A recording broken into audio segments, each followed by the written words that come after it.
오늘은 우리가 요아스 왕의 실패 이야기를 함께 나눕니다.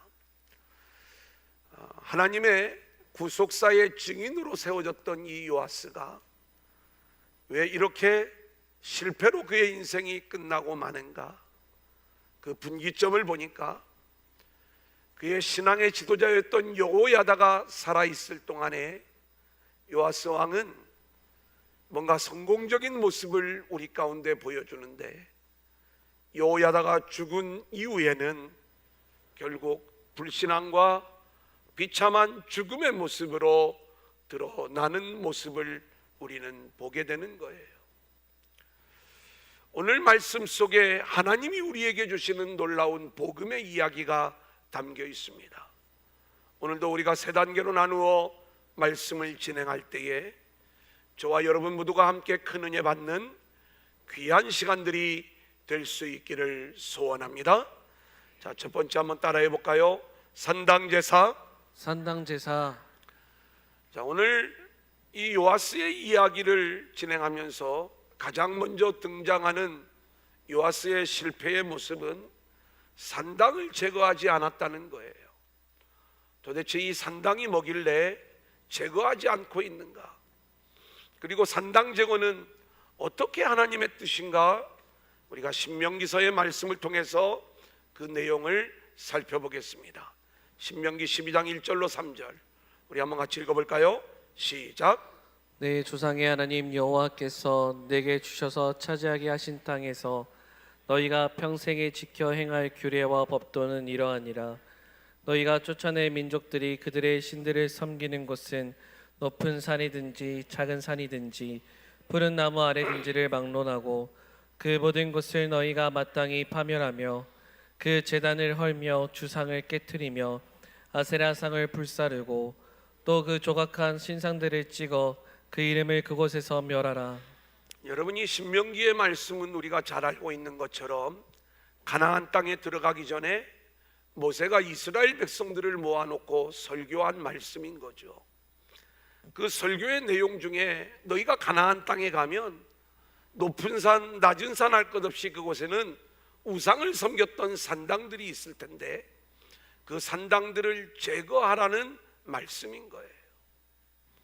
하나님은 이스라엘 백성들이 하나님이 말씀하시는 대로 예배하기를 원했고, 그리고 그 순전한 신앙, 거룩한 신앙으로 세워지기를 원하는 마음에서 이 산당을 제거하도록 명령을 내리셨던 거지요. 하나님이 예배 장소를 지정해 주십니다. 신명기 12장 5절로 7절 한번 같이 읽어볼까요? 시작. 오직 너희의 하나님 여호와께서 자기의 이름을 두시려고 너희 모든 지파 중에서 택하신 곳인 그 계실 곳으로 찾아 나아가서. 됐습니다. 자, 여기 보니까 여호와께서 자기 이름을 두시려고 너희 모든 지파 중에서 택하신 곳인 그 계실 곳으로 찾아 나아가서. 여러분, 원래 하나님이 계신 곳은 성막이죠. 근데 이 성막이 광야에서는 이스라엘 백성들과 함께 움직였지만 가나안 땅에 들어가서는 실로의 이 성막이 있었습니다. 그리고 나서 예루살렘의 성전이 세워지는 이야기를 우리는 보게 되죠. 하나님은 이곳에서 이스라엘 백성들을 만나시겠다 말씀하시는 거예요. 하나님이 이렇게 이스라엘 백성들을 만날 장소를 정하신 것은 거기에 담겨져 있는 하나님의 뜻이 있기 때문에 그런 것입니다. 물론 산당이라든가 이 우상의 제단을 세웠던 그곳에서 혼합주의가 염려되는 그러한 부분들도 있었지만 하나님은 철저히 하나님이 말씀하신 그곳으로 나와 예배하라는 거예요. 아멘. 왜 그 명령을 내리시는 걸까요? 자, 우리가 요아스의 이야기 좀 더 보도록 하겠습니다. 오늘 본문 12장 1절 같이 읽겠습니다. 시작. 에후의 제7년에 요아스가 왕이 되어 예루살렘에서 30년간 통치하니라. 그의 어머니의 이름은 시비아라 브엘세바 사람이더라. 여러분, 이 요아스의 이야기를 우리가 읽어 나갈 때에 좀 이렇게 그 내용들을 잘 묵상하고 또 좀 잘 정리하며 나아갈 수 있기를 원하는데, 아달랴에 의하여 다윗 왕의 후손으로서 왕이 될 만한 모든 사람들이 다 죽어나갈 때 이 아달랴의 반역은 다윗의 자손 예수 그리스도가 오는 것을 끊어내려는 악한 영의 계략이었다라고 말씀을 드렸죠. 그런데 이 구속사의 씨앗을 하나님이 보호하시는 거예요. 아멘. 그래서 여호세바라고 하는 여인을 통해서 건져내시고, 그리고 여호야다를 통해서 이 요아스의 그 어린 생명을 보존하여 이제 결국 왕으로 세워지고 아달랴를 물리치는 이 놀라운 일들이 일어나게 되는 거죠. 자, 그런데 이때 땅의 모든 백성들까지 여호와 하나님을 섬기는 신앙 안에서 이 아달랴를 물리치고 요아스를 왕으로 세우는 일에 최고의 노력을 기울였던 거예요. 요아스는 정말 하나님의 은혜 안에서 이 놀라운 일들을 경험하면서 그 신앙의 분위기가 좋은 가운데 왕위에 세워지고 있는 모습입니다. 게다가 그의 어머니는 부엘세바 사람이라고 이야기를 해요. 여러분, 여기 왜 성경은 이런 내용을 우리 가운데 말씀을 해주냐 하면, 아하시야 왕의 어머니는 아달랴였어요. 그 아달랴로 인하여 결국 바알을 숭배하고 우상 숭배의 길로 빠질 수밖에 없는 내용들을 우리에게 생각나게 해준다면, 부엘세바는 우리가 잘 알고 있는 것처럼 맹세의 우물, 그리고 언약의 우물이라고 하는 의미를 갖고 있지 않습니까? 그리고 이 가나안 땅, 언약의 땅을 보여주는 대표적인 장소가 이 부엘세바였던 것을 우리는 보게 되고, 그 어머니가 부엘세바 출신이라고 하는 것은 바로 이 요아스의 신앙적인 환경이 대단히 좋은 환경 속에서 세워지고 있는 것을 우리 가운데 보여주는 것입니다. 하지만 우리가 아무리 좋은 신앙적 환경 속에서 세워진다 할지라도 우리가 하나님 앞에 인정을 받을 수 있는 것은 끝까지 하나님의 말씀을 붙잡아야지. 아멘. 그리고 온전히 하나님의 말씀을 붙잡아야지. 아멘. 우리가 하나님의 말씀을 적당히 붙잡고 그리고 끝까지 붙잡지 못한다면 결국 우리의 인생은 실패할 수밖에 없다는 것. 그런 면에서 이 요아스는 많은 아쉬움을 우리 가운데 남겨주는 모습인 것이죠. 자, 이 요아스가 여호야다의 신앙 지도를 받으며 정직히 행하기는 했지만 산당을 제거하지 않았다, 이렇게 말씀하고 있는 거예요. 2절 3절 우리 한번 같이 읽겠습니다. 시작. 요아스는 제사장 여호야다가 그를 교훈하는 모든 날 동안에는 여호와 보시기에 정직히 행하였으되 다만 산당들을 제거하지 아니하였으므로 백성이 여전히 산당에서 제사하며 분향하였더라. 여러분, 이 여호와 보시기에 정직히 행하였으나 산당을 제거하지 않았다. 왜 성경은 계속해서 이 산당을 문제 삼고 있는가? 산당을 제거하라고 하는데 왜 산당이 문제가 되는 거지? 우리가 이 생각을 가질 수가 있어요. 가나안 땅에 정착을 했을 때에 그 예배의 장소가 성전이 세워지기 전에는 실로였겠지요. 성전이 세워지고 나서 예루살렘으로 오라는 거예요. 아니, 예루살렘이 아닌 다른 곳에서 하나님은 어디나 계신 분이시라며요? 왜 산당 가서 예배드리면 안 되나요? 우리가 거기서 여호와의 이름을 부르고 열심히 예배하면 오히려 이게 권장할 만한 그러한 내용이 아닌가요? 하나님은 아니라는 거예요. 여러분, 예루살렘에서의 예배가 중요한 이유는 단 한 가지입니다. 그곳에 법궤가 있기 때문에 그런 거예요. 아멘. 여러분, 이 법궤는요, 그 법궤의 뚜껑이 속죄소예요. 하나님께서 대속 제물의 피를 받으시고 우리의 죄를 용서해 주시면서 우리를 만나는 장소가 이게 예루살렘 성전의 의미가 되는 거예요. 하나님이 원하시는 예배는 바로 그 예배를 이야기하는 거예요. 다른 예배는 하나님은 받지 않으시는 거예요. 가인의 예배를 하나님이 왜 거절을 하셨는가?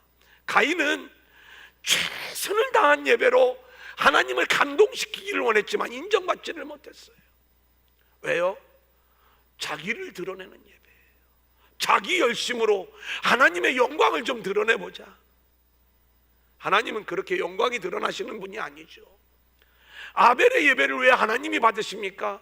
아벨은 내가 하나님 앞에 나아갈 수조차 없는 죄인이라는 걸 알았어요. 그래서 대속제물의 은혜가 아니고서는 하나님 앞에 나아갈 수 없는 존재였기에 그 예물이 아벨의 믿음을 증명한다고 히브리서에서 말씀하고 있는 것 아니겠습니까? 그래서 이 아벨은 철저히 대속제물의 은혜를 의지하여 하나님 앞에 나아갔을 때 하나님은 그 아벨을 받으시고 그의 제사를 받으시는 그 이야기를 성경은 처음부터 우리에게 말씀을 해주고 있는 거예요. 그렇다면 하나님이 기뻐하시는 예배가 뭐예요? 예루살렘이라고 하는 장소가 문제가 아니라 더 본질적인 것은 우리의 예배는 우리는 하나님 앞에 나올 수 없는 죄인임을 우리가 먼저 깨달아야 돼요. 아멘. 그리고 그 상한 마음, 하나님의 은혜가 아니고서는 나는 살 수가 없는 존재입니다. 이 믿음을 가지고 우리가 하나님 앞에 나와야 되는 거예요. 아멘. 그때 하나님은 대속제물의 피를 받으시고 우리의 죄를 용서해 주시며 우리를 하나님의 자녀로 맞아주시고 우리와의 관계를 새롭게 하시는 이 예배가 이루어지게 되는 것입니다. 아멘.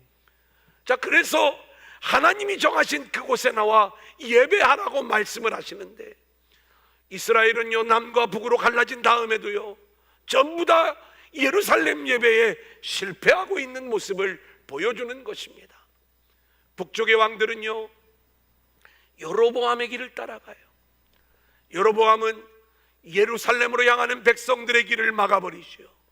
단과 베델에 제단을 세웁니다. 너희들 여기서 예배하라는 거예요. 여기서 하나님께 마음껏 예배하라는 거예요. 왜 예루살렘까지 가냐? 거기 안 가도 돼. 여기에 있는 제단에서 예배해도 충분해. 근데 그 배경에는요 만일 백성들이 예루살렘으로 내려갈 경우에 그 마음을 남쪽의 왕에게 빼앗기고 백성들의 마음이 흔들릴까 봐 백성들에게 자기의 지도력, 자기의 정권을 강화시키기 위한 이 여로보암의 악한 마음이 그 안에 있었던 것 아니겠습니까? 그래서 그 예배는 형식이었을 뿐이고 거기에는 어떤 제사함, 하나님과의 만남 이러한 것들이 이루어지는 그러한 예배가 아니라 그저 하나님께 예배했다라고 하는 종교적인 예배만 있었을 뿐이고 오히려 성경은 이것을 하나님을 향한 반역이었다 이렇게 말씀하고 있는 거예요. 자, 그러면 남쪽은요 예루살렘 성전이 있는데 여기 와서 예배를 드리면 되는데 왜 산당을 제거하지 않는 거예요? 여러분 놀랍게도요 백성들이 이 산당을 너무 사랑하는 거예요. 왜 사랑하는지 아십니까? 여기에 무슨 영험한 것이 있거나 그런 게 아니에요. 근데 그 산당을 사랑하는 마음은 오늘 이 시대를 살아가는 우리들에게도 동일하게 존재하고 있다는 것을 우리는 놓치지 말아야 되는 거예요. 왕은 그 백성들의 지지를 얻기를 원하는 거예요. 백성들이 그토록 사랑하는 이 산당을 무너뜨리지 않고 그냥 봐주는 것이죠. 산당 제사의 본질이 뭐냐? 여러분, 이 산당 제사는요 이스라엘 백성들은 왜 예루살렘 성전에 나와서 하나님 앞에 예배를 드려야 되느냐? 자신의 죄인됨을 알고 결국 하나님의 은혜가 아니면 살 수 없는 존재라는 것을 깨닫고 그 상한 마음 속에서 주님 앞에 나와 예배하며 주님과의 관계가 회복되어지는 이것이 진정한 예배의 본질이 되는 건데 산당 예배를 즐겨 하는 것은 어려움이 있을 때 산당으로 먼저 가는 거예요. 하나님 나 좀 고쳐주세요. 어려움이 있을 때 산당으로 가는 거예요. 하나님 나에게 물질을 주세요. 어려움이 있을 때 산당으로 가는 거예요. 하나님 내 앞길을 열어주세요. 산당에서는요 그 어떤 자기 자신의 죄에 대한 자복이 없어요. 하나님의 대속의 은혜 이것을 붙잡는 믿음이 없어요.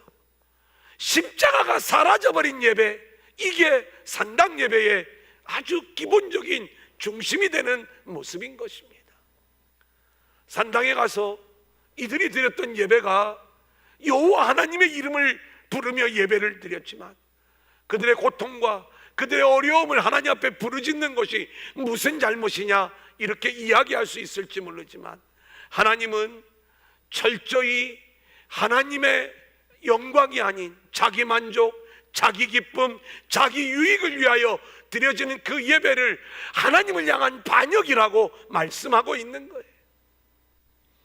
여러분, 죄송한 이야기지만 이러한 모습들 때문에 하나님은 이 말씀을 오늘 저와 여러분에게도 동일하게 주시고 계신 줄로 믿습니다. 아멘. 우리는 종교적 예배, 그렇게 나의 유익을 위하여, 나의 영광과 나의 성공을 위하여 하나님을 예배하는 이 산당 제사를 우리는 내려놓고 철저히 하나님이 하신 그 일들로 인하여 내가 생명의 길을 얻었고, 그렇기 때문에 하나님을 기뻐하고 그 하나님이 하신 일들로 우리가 감사하며 하나님의 영광을 올려드리는 복음적 예배가 우리의 예배가 되어야 할 줄로 믿습니다. 아멘. 그렇기 때문에 이제부터는 자기 영광, 자기 기쁨, 자기 유익, 자기 소원을 이루기 위하여 하나님을 찾고 예배하는 이 길에서 우리가 벗어나 아멘. 철저히 주님 전에 나올 때마다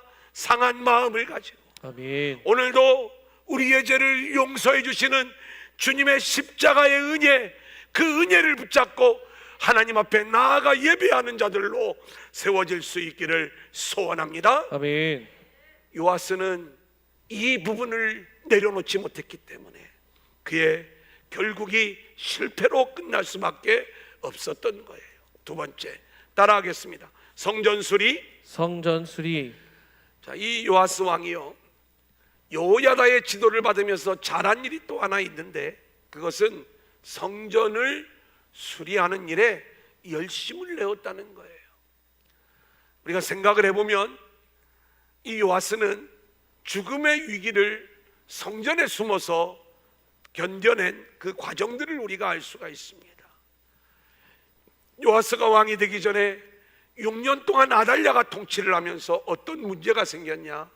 성전이 더러워지는 거예요. 성전이 파괴되는 거예요.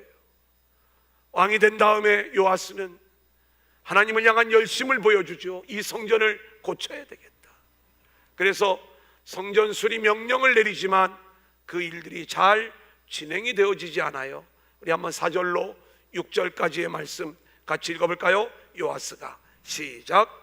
요아스가 제사장들에게 이르되 여호와의 성전에 거룩하게 하여 드리는 모든 은 곧 사람이 통용하는 은이나 각 사람의 몸값으로 드리는 은이나 자원하여 여호와의 성전에 드리는 모든 은을 제사장들이 각각 아는 자에게서 받아들여 성전의 어느 곳이든지 파손된 것을 보거든 그것으로 수리하라 하였으나 요아스 왕 제23년에 이르도록 제사장들이 성전의 파손한 데를 수리하지 아니하였는지라.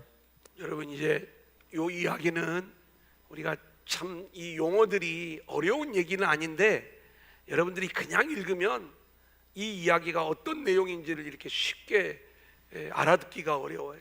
그래서 제가 설민석은 아니지만 좀 이런 이야기들을 여러분들이 좀 잘 이해할 수 있도록 좀 설명해 줄 그 책임이 좀 저한테는 있는 거예요. 이런 장면입니다. 성전을 수리를 하는데 성전을 수리하려면 뭐가 필요하죠? 얘기해봐요. 돈. 물질이 필요하겠죠. 돈, 그죠? 성전을 수리할 수 있는 물질이 없는 거예요. 그래서 왕이 제사장들에게 명령을 합니다. 성전을 수리해야 되니 좀 물질을 헌금을 하라고 제사장들에게, 당신들이 아는 자에게 이야기를 하라는 거예요.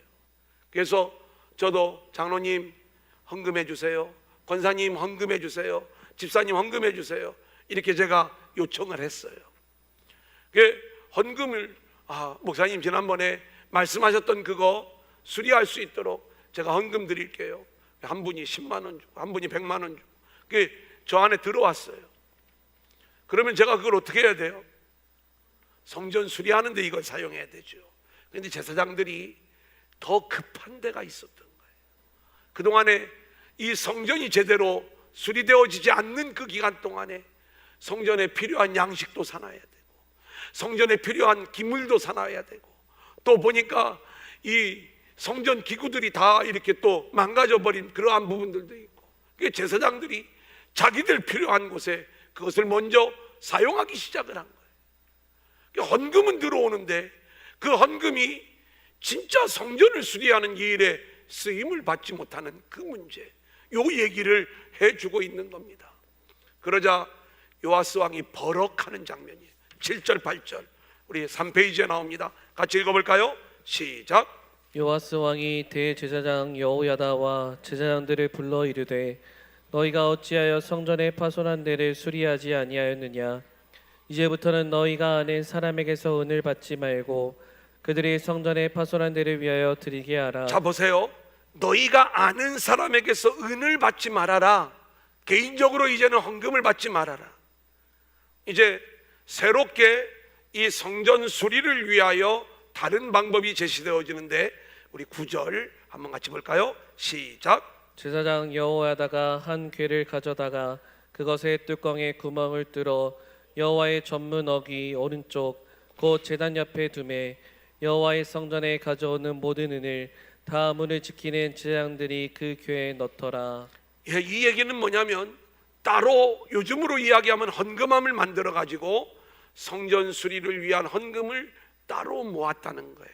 하지만 16절을 보면 속건제의 은과 속죄제의 은은 여호와의 성전에 드리지 아니하고 제사장에게 돌렸더라. 이 얘기는 뭐냐면 성전 수리에 들어갈 헌금과 제사장에게 들어갈 헌금을 구분하면서 이제는 이 성전 수리가 제대로 이루어지고 있는 그 이야기를 말씀해 주고 있는 거예요. 여러분, 이렇게 멋지게 성전 수리의 사명을 완성해낸 요아스, 우리는 그 요아스의 모습이 성공적인 모습처럼 보이지만 요아스가 이렇게 보이는 성전을 수리하는 일에는 최선을 다했음에도 불구하고 성전의 본질인 보이지 않는 성전을 회복하는 이 일에는 결국 실패하고 말았다는 것을 성경은 우리 가운데 보여주는 거예요.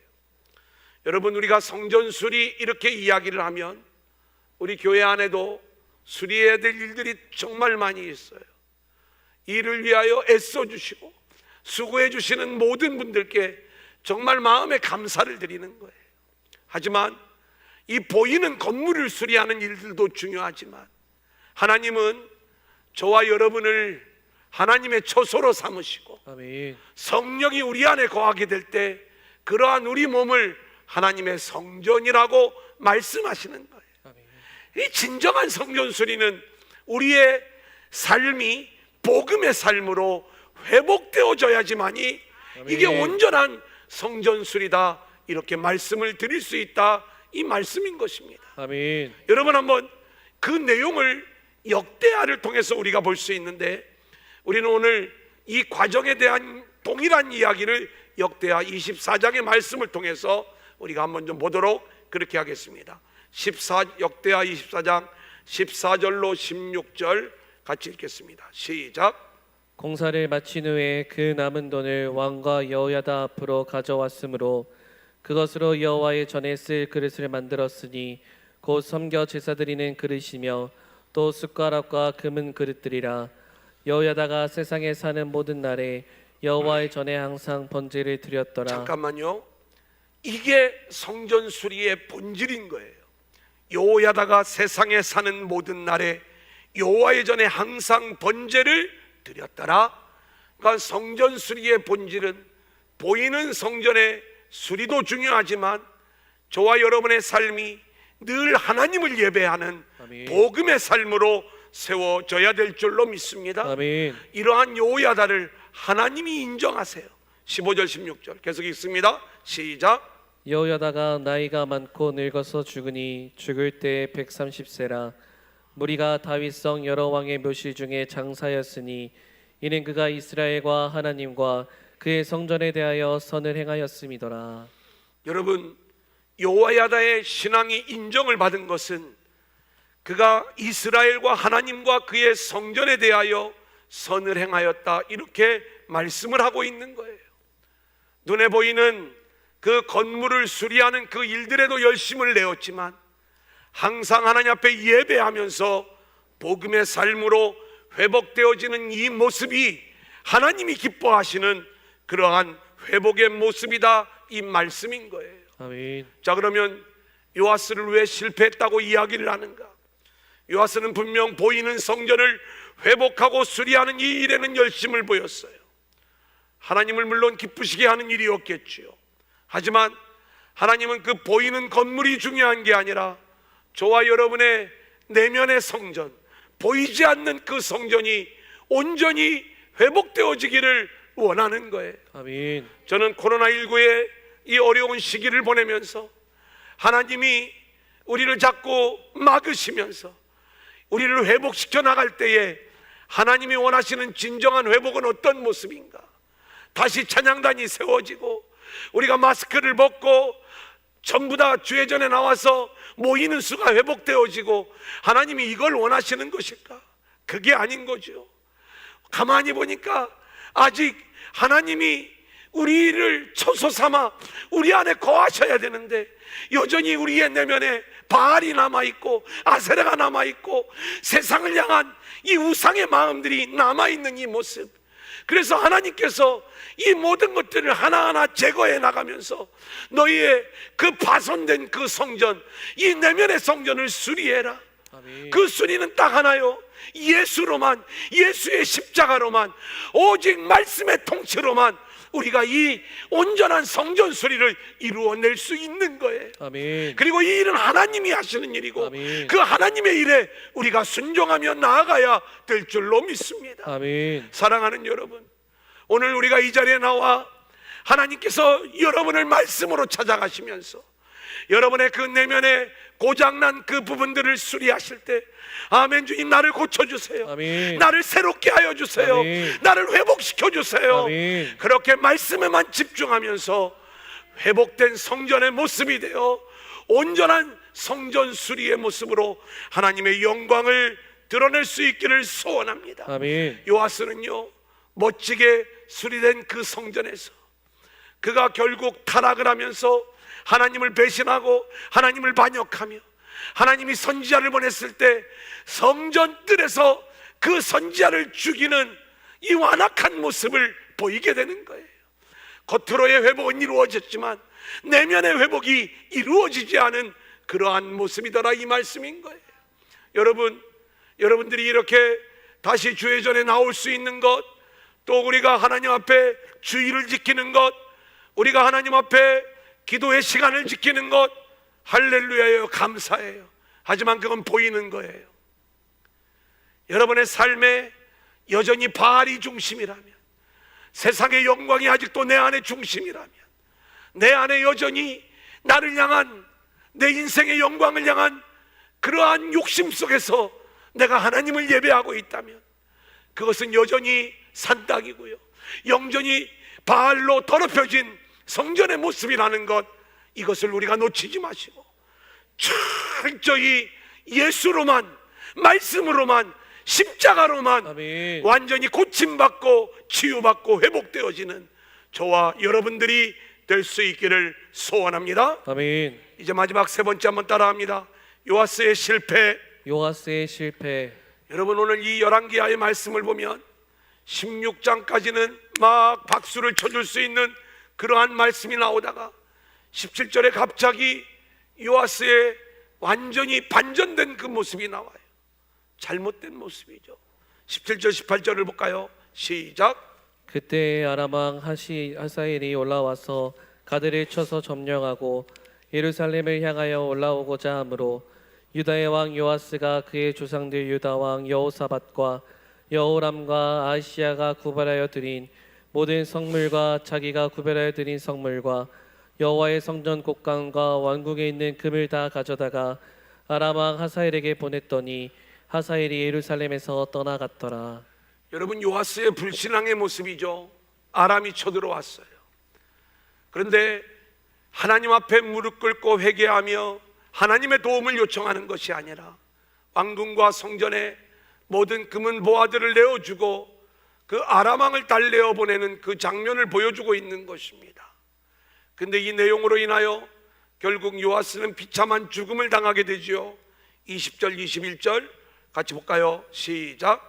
요아스의 신복들이 일어나 반역하여 실라로 내려가는 길가에 밀로궁에서 그를 죽였고 그를 쳐서 죽인 신복은 시므아스의 아들 요사갈과 소말의 아들 여호사밧이었더라. 그는 다윗성에 그의 주상들과 함께 장사되고 그의 아들 아마샤가 그를 대신하여 왕이 되니라. 자, 갑자기 아람왕이 쳐들어왔고요. 그리고 갑자기 두 신하가 반란을 일으키면서 결국 비참한 최후를 맞이하는 요아스 왕의 이야기로 이 열왕기하 12장의 말씀이 끝을 맺고 있어요. 우리가 이 열왕기의 기록만을 보면 이 말씀이 왜 이렇게 진행되어지는지를 우리가 정확하게 알 수 없기에 우리가 역대하 24장의 말씀 속에서 그 내용들을 한번 살펴보도록 그렇게 하겠습니다. 역대하 24장 17절 18절입니다. 같이 읽어볼까요? 시작. 여호야다가 죽은 후에 유다 방백들이 와서 왕에게 절하매 왕이 그들의 말을 듣고 그의 주상들의 하나님 여호와의 전을 버리고 아세라 목상과 우상을 섬겼으므로 그 죄로 말미암아 진노가 유다와 예루살렘에 임하니라. 여러분, 이 요아스의 성공과 실패는 제사장 여호야다가 살아 있을 때와 그리고 죽었을 때로 구분이 되어지는 장면을 보게 됩니다.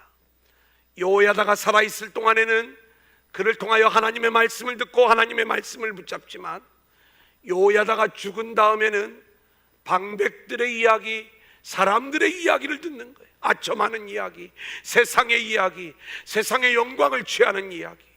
결국 무너지게 되는 거죠. 우리도 마찬가지예요. 여호야다가 살았다는 것은 말씀이 살았다는 것을 이야기하는 것입니다. 아멘. 한번 따라해 볼까요? 말씀이 살면 우리가 살고 말씀이 죽으면 우리가 죽습니다. 이것을 요아스가 그대로 보여주고 있는 것 아니겠어요? 하나님은 이 요아스를 안타깝게 여기시면서 선지자를 보내어서 돌아와라 말씀하시지만 이 요아스가 어느 정도 완악해졌는지 선지자들의 말을 듣지 않을 뿐만이 아니라 급기야 여호야다의 아들 스가랴를 죽이기까지 하는 모습을 보게 되죠. 자, 19절로 21절. 그러나 시작.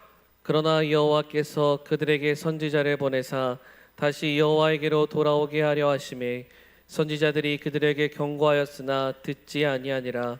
이에 하나님의 영이 제사장 여호야다의 아들 스가랴를 감동시키매 그가 백성 앞에 높이 서서 그들에게 이르되 하나님이 이같이 말씀하시기를 너희가 어찌하여 여호와의 명령을 거역하여 스스로 형통하지 못하게 하느냐 하셨나니 너희가 여호와를 버렸으므로 여호와께서도 너희를 버리셨느니라 하나 무리가 함께 꾀하고 왕의 명령을 따라 그를 여호와의 전뜰 안에서 돌로 쳐 죽였더라.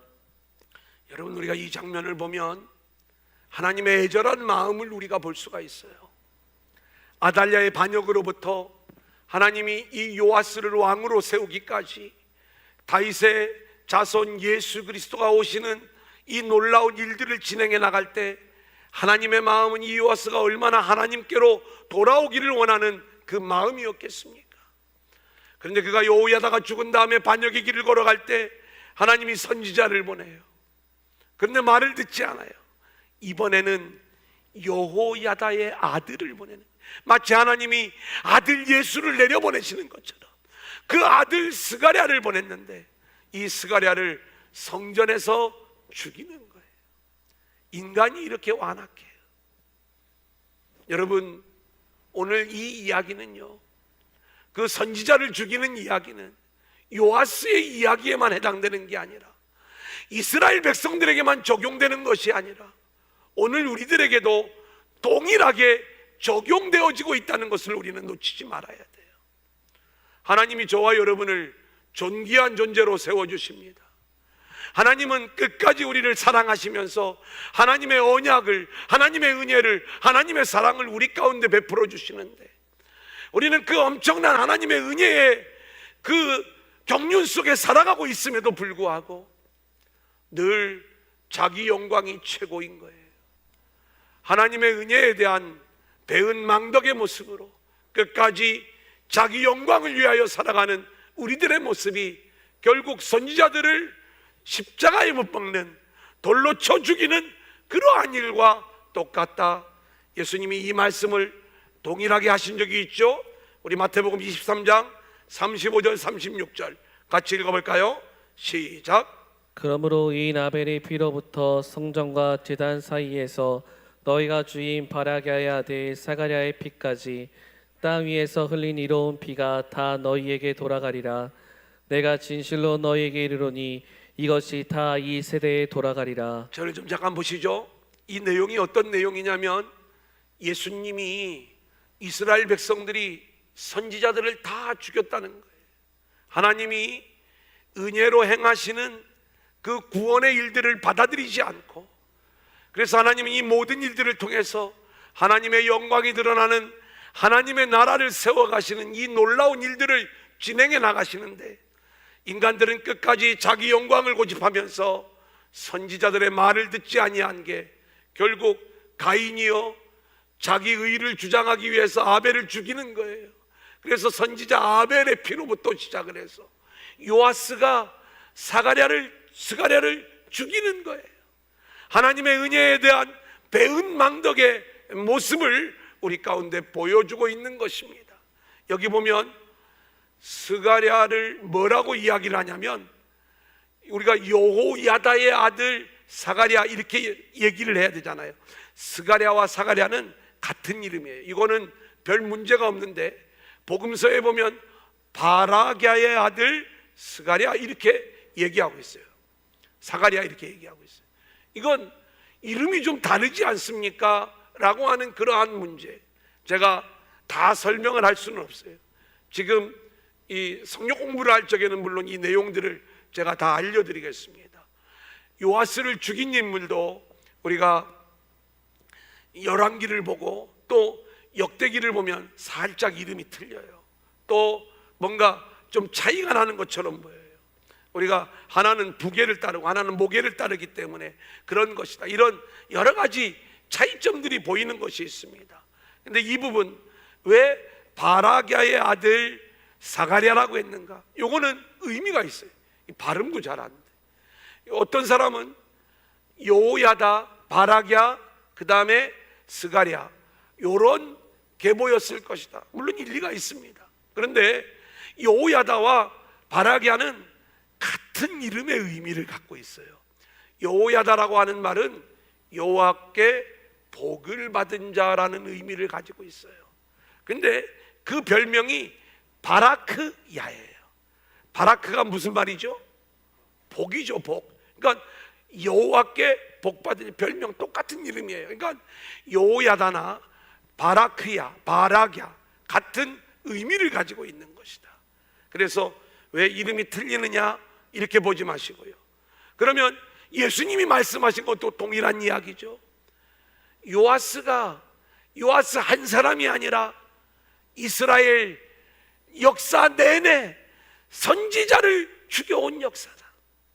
그러면 이 요아스의 배은망덕한 이 모습이, 이스라엘의 배은망덕한 모습이 오늘 이 시대를 살아가는 우리들의 모습이라는 것을 우리는 놓치지 말아야 되는 거예요. 아멘.